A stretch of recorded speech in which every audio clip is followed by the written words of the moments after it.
Hello and welcome to another teaching from 119 Ministries. Our ministry believes that the whole Bible is true and directly applicable to our lives today. If you would like to know more about what we believe and teach, please visit us at testeverything.net. We hope you enjoy studying and testing the following teaching.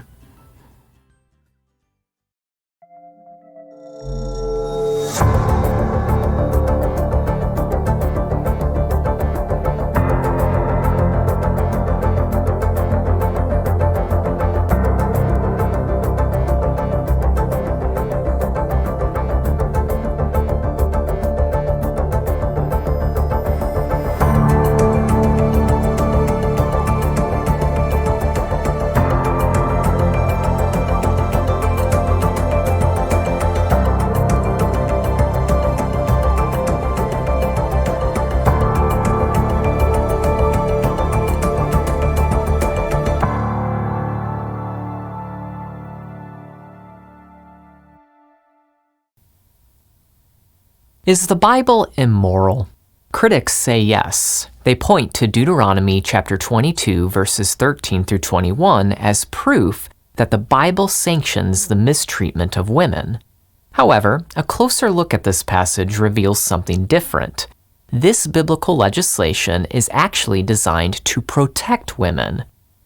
In this passage, known as the case of the slandered bride, Moses gives a hypothetical scenario where a man finds himself dissatisfied with his new wife. The unhappy husband accuses his bride of not being a virgin when he married her. In this scenario, the bride's parents testify on their daughter's behalf and provide evidence of her virginity. The husband is then punished and fined for disgracing his wife and her family through false accusations. However, if the woman turns out not to have been a virgin before marrying her husband, she is to be executed. Once again, critics claim that this legislation is unfair to women. For instance, the evidence provided to exonerate the woman is a cloak. Other translations say cloth or sheet.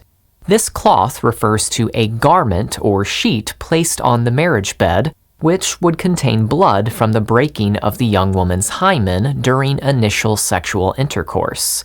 This cloth was then given to the bride's family to be safely stored. Critics complain that this is an entirely unreliable indicator of virginity. What if the young woman was a virgin, but she simply didn't bleed her first time having sex? Or what if her hymen had broken from a non-sexual activity before the wedding night? Isn't the lack of blood shaky evidence upon which to base a death sentence? Also, isn't putting a woman to death for not being a virgin on her wedding night a bit extreme to begin with? Let's take a closer look at this passage and see if we can make better sense of it. The legislation begins on the premise that the husband decides he hates his new wife. Deuteronomy 22, verse 13. If any man takes a wife and goes into her and then hates her. The clause, "and then hates her," indicates that what follows occurs directly after the consummation of the marriage. While the text isn't clear, scholars have suggested that the husband's hate toward his bride might be related to sexual dissatisfaction due to the direct connection between goes into her and then hates her.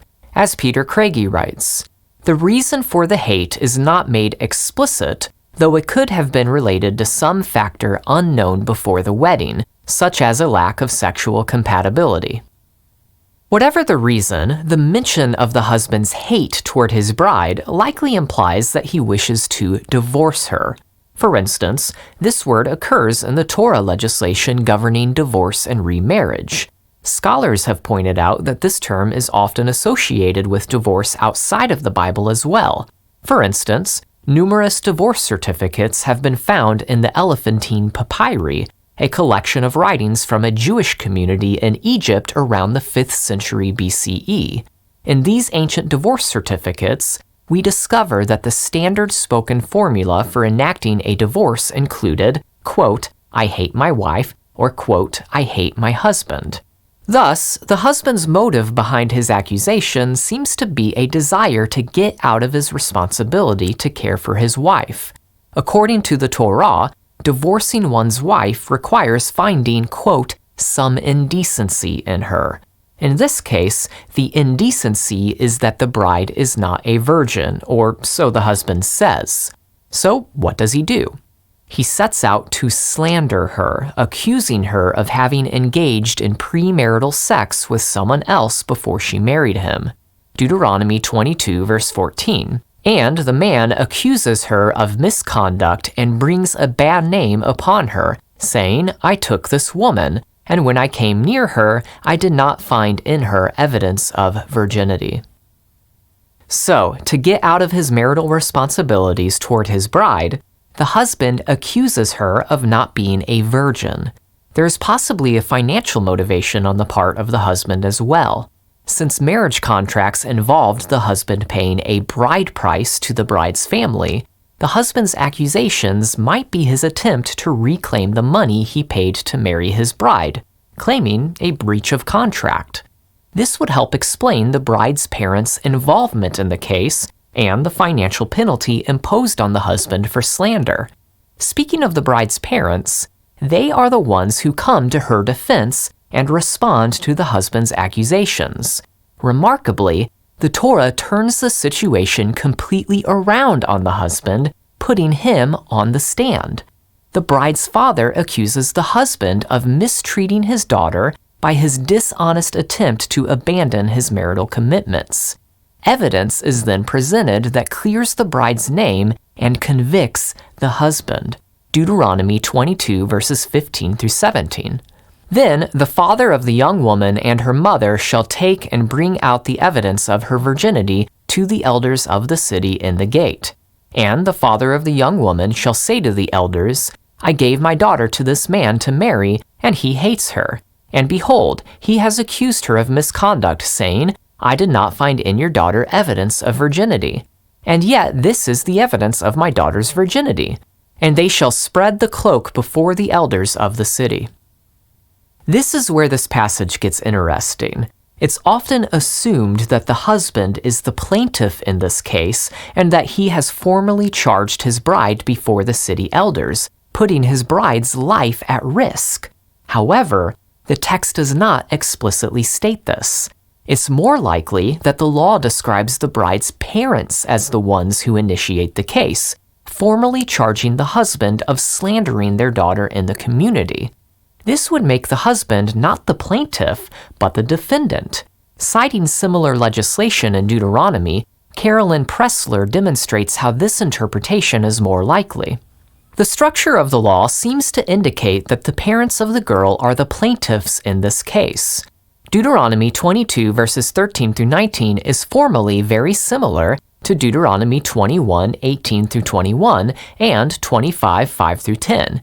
Each of these laws is set before the elders at the gate.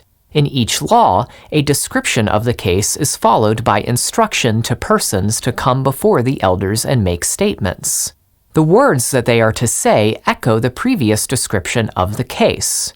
In Deuteronomy 21, 18 through 21, and 25, 5 through 10, the persons instructed to come and speak at the gates are unambiguously the plaintiffs. The words they are instructed to say are formal charges. In both of these cases, the penalty is levied against the person who was originally accused. In Deuteronomy 22, 13 through 19, it is the girl's parents who are instructed to come before the elders and her husband who is penalized. We may assume, therefore, that the parents are the plaintiffs. That, in turn, indicates that the husband's wanton words were slander spoken in the community rather than false charges before the court. This point is significant because it clears up an apparent inconsistency in the Torah legislation. According to Deuteronomy 19, 16 through 19, anyone who brings false charges in court must suffer the punishment that the falsely accused person would have suffered if the charges were proven true. In this case, however, if the husband's accusations are proven false, he is not put to death.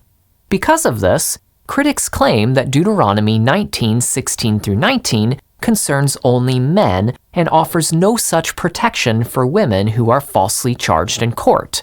In other words, a man who falsely accuses a woman is not punished as severely as he would be if he falsely accused another man. However, since it's actually the parents who bring formal charges of slander before the elders, the husband is not guilty of giving false testimony in court, but rather of slandering his bride among the community. Thus, the law in Deuteronomy 19:16-19 regarding false testimony is irrelevant to this situation. One implication of this interpretation is that the husband's intention behind accusing his bride does not seem to be to put her to death. As we mentioned earlier, his motivation appears to be to claim legal justification for divorce and maybe to reclaim the bride price. Let's continue. Once the young woman's innocence is established, the elders of the community take the man and punish him, which consists of public whipping and a fine of 100 shekels of silver. Deuteronomy 22 verses 18-19. Then the elders of that city shall take the man and whip him, and they shall fine him 100 shekels of silver, and give them to the father of the young woman, because he has brought a bad name upon a virgin of Israel, and she shall be his wife. He may not divorce her all his days. As we can see, in addition to being whipped and fined, the man is also prohibited from divorcing his wife. This forces the husband to materially provide for his wife for life. This consequence is fitting, seeing as how the husband's motive for slandering his wife was to try to obtain a divorce, and now he is prohibited from ever doing so. The husband is also publicly humiliated, a due punishment for humiliating his bride through his slander. And, since this is a public matter, the community now holds the man accountable. Daniel Block makes the following observation. This requirement aims for a rehabilitative outcome. Because the matter is resolved in a public court of law, the people in the community become guarantors of the man's good behavior. As we can see, this legislation served to dissuade any husband from slandering his bride. It prevented a man from giving a deposit in the form of a bride price, sleeping with a girl, and then fraudulently alleging that she was impure in some scheme to get his money back and escape his marital responsibilities. The penalty of 100 shekels of silver is twice the amount of the bride price, and is the equivalent of about 10 years of average wages. So, contrary to critics' complaints, the point of this legislation is to prevent the abuse of women, not to punish women who are unchaste.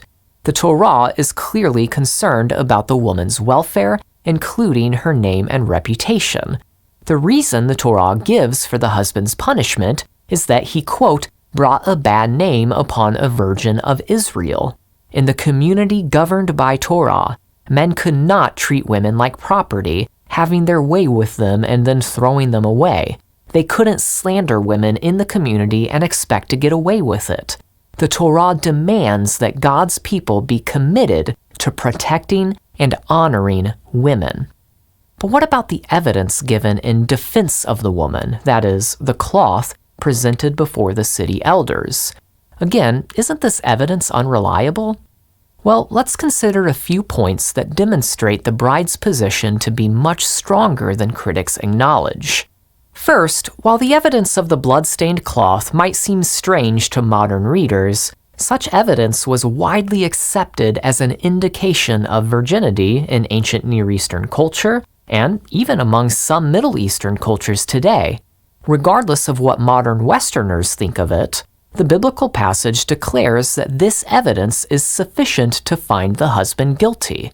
This fact serves as a strong deterrent against a husband slandering his bride in the community, because he would undoubtedly be aware that his bride's parents had this cloth and would be ready to press charges against him. He would also know that there was a possibility that such evidence could be fabricated if the parents of the bride were so inclined to do so. The Jerusalem Talmud entertains the idea of a bride using bird's blood to fabricate such evidence. Other ancient folk literature, such as the collection of Middle Eastern folk stories, 1001 Nights, contains a similar tale of a couple passing off sheets stained with bird's blood as quote-unquote proof of prior virginity.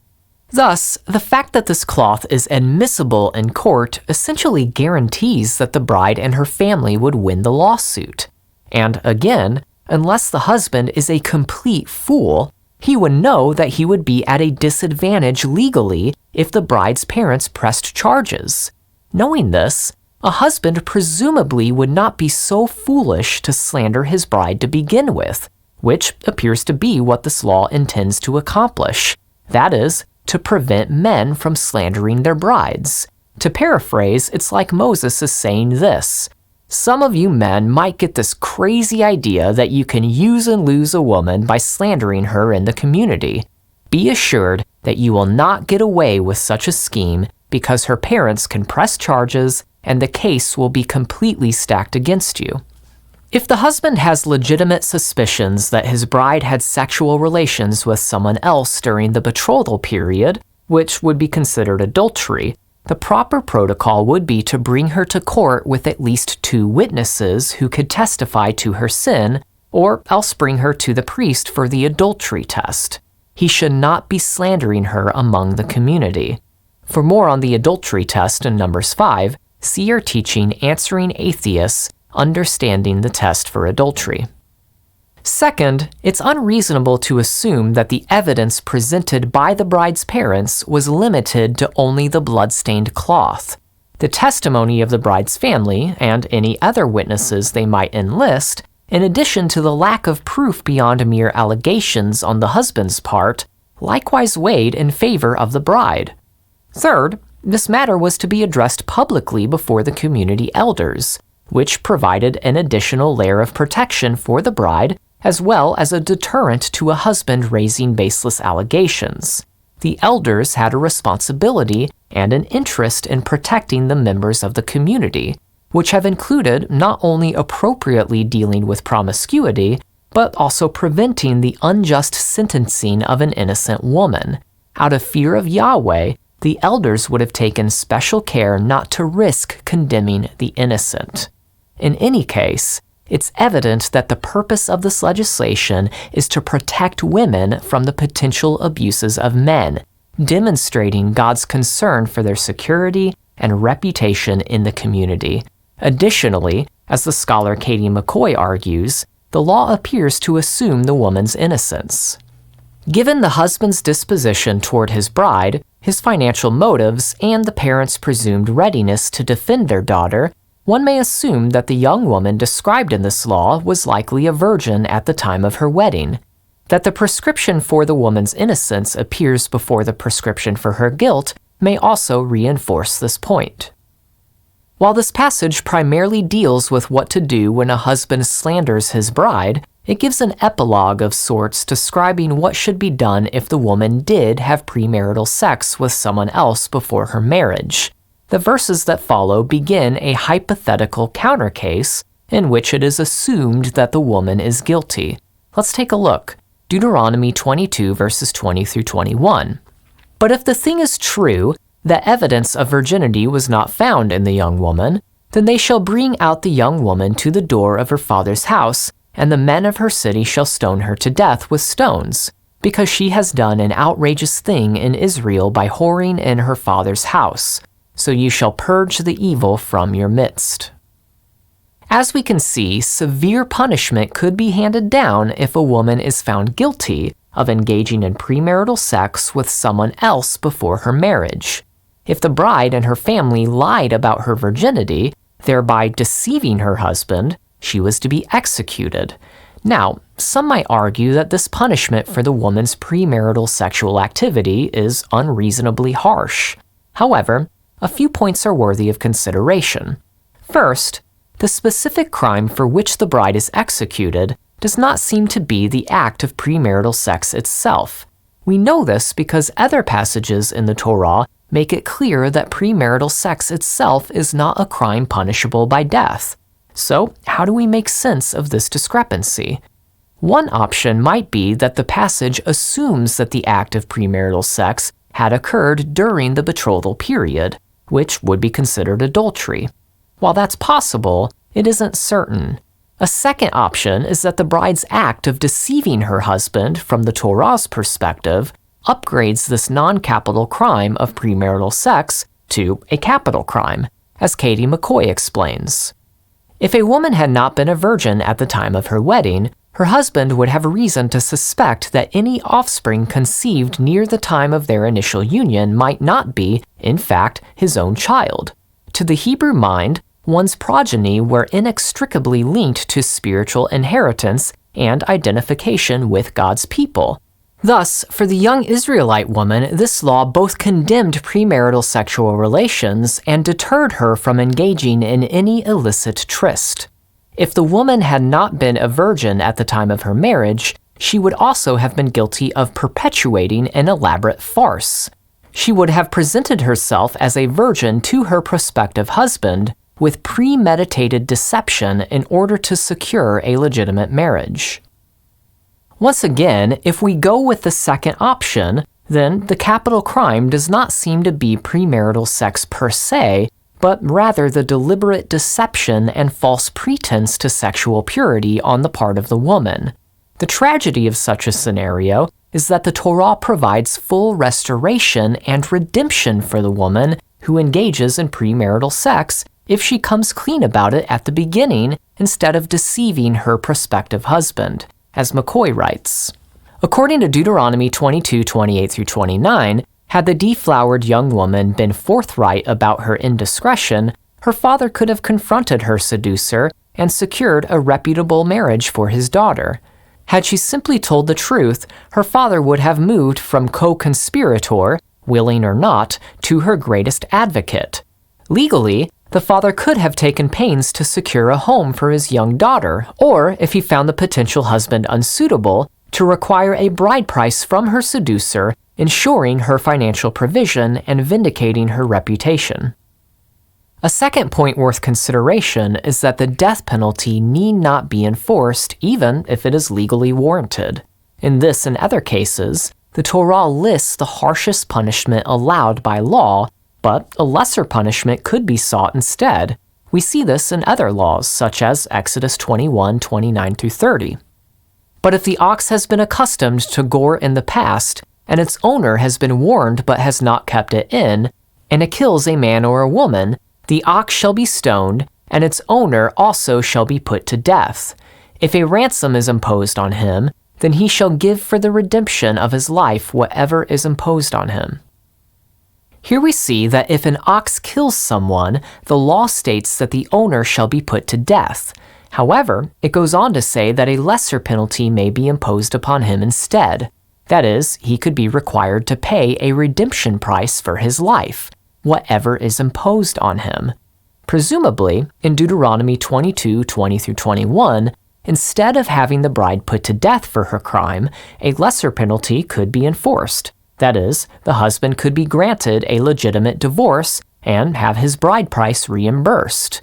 Numerous ancient law codes, such as the Hammurabi Code, Hittite laws, and Middle Assyrian laws, show that an adulterous wife's life can be spared even though the death penalty is legally warranted.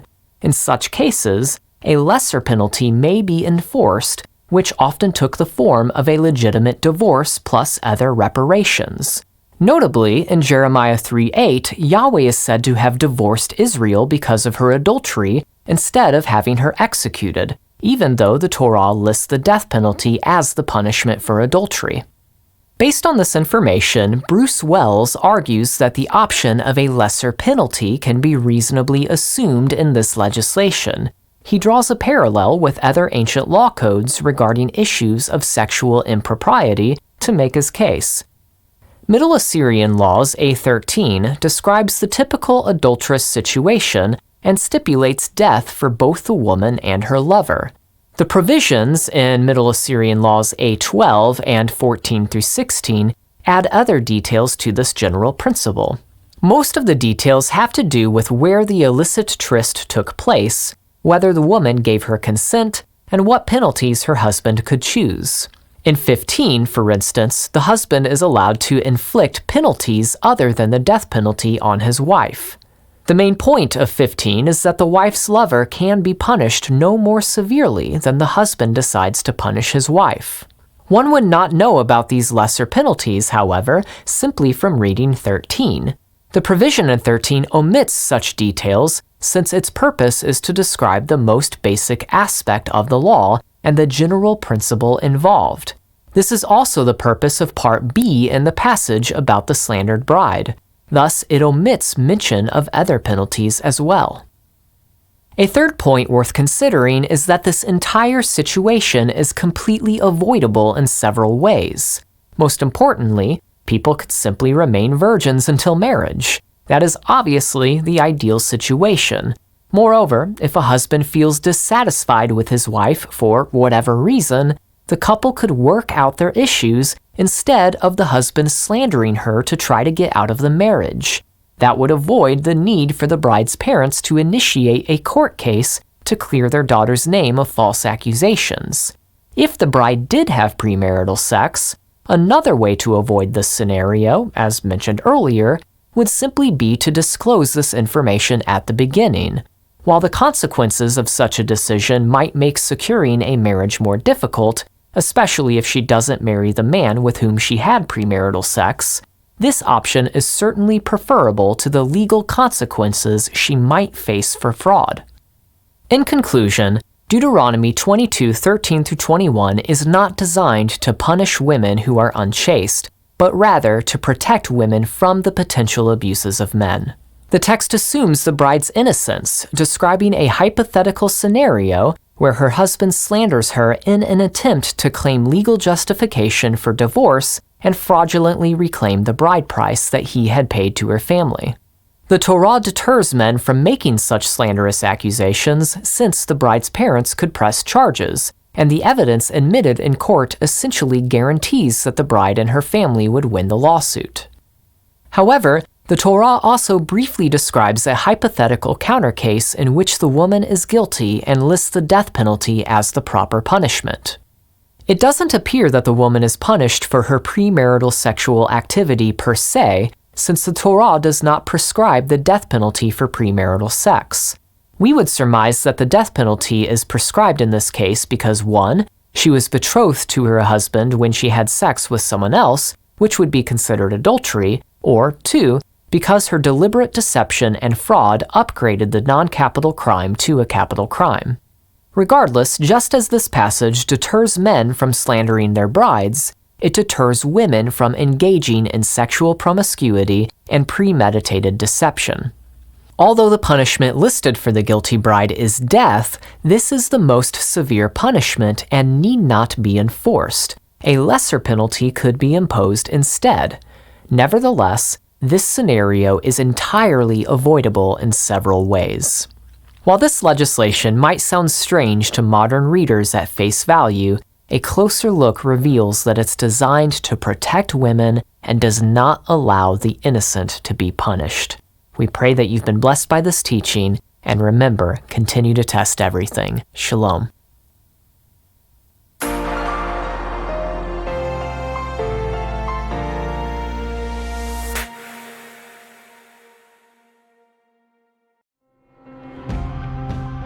It is because of you, our generous supporters, who make it possible to offer these high-quality teachings completely free of charge.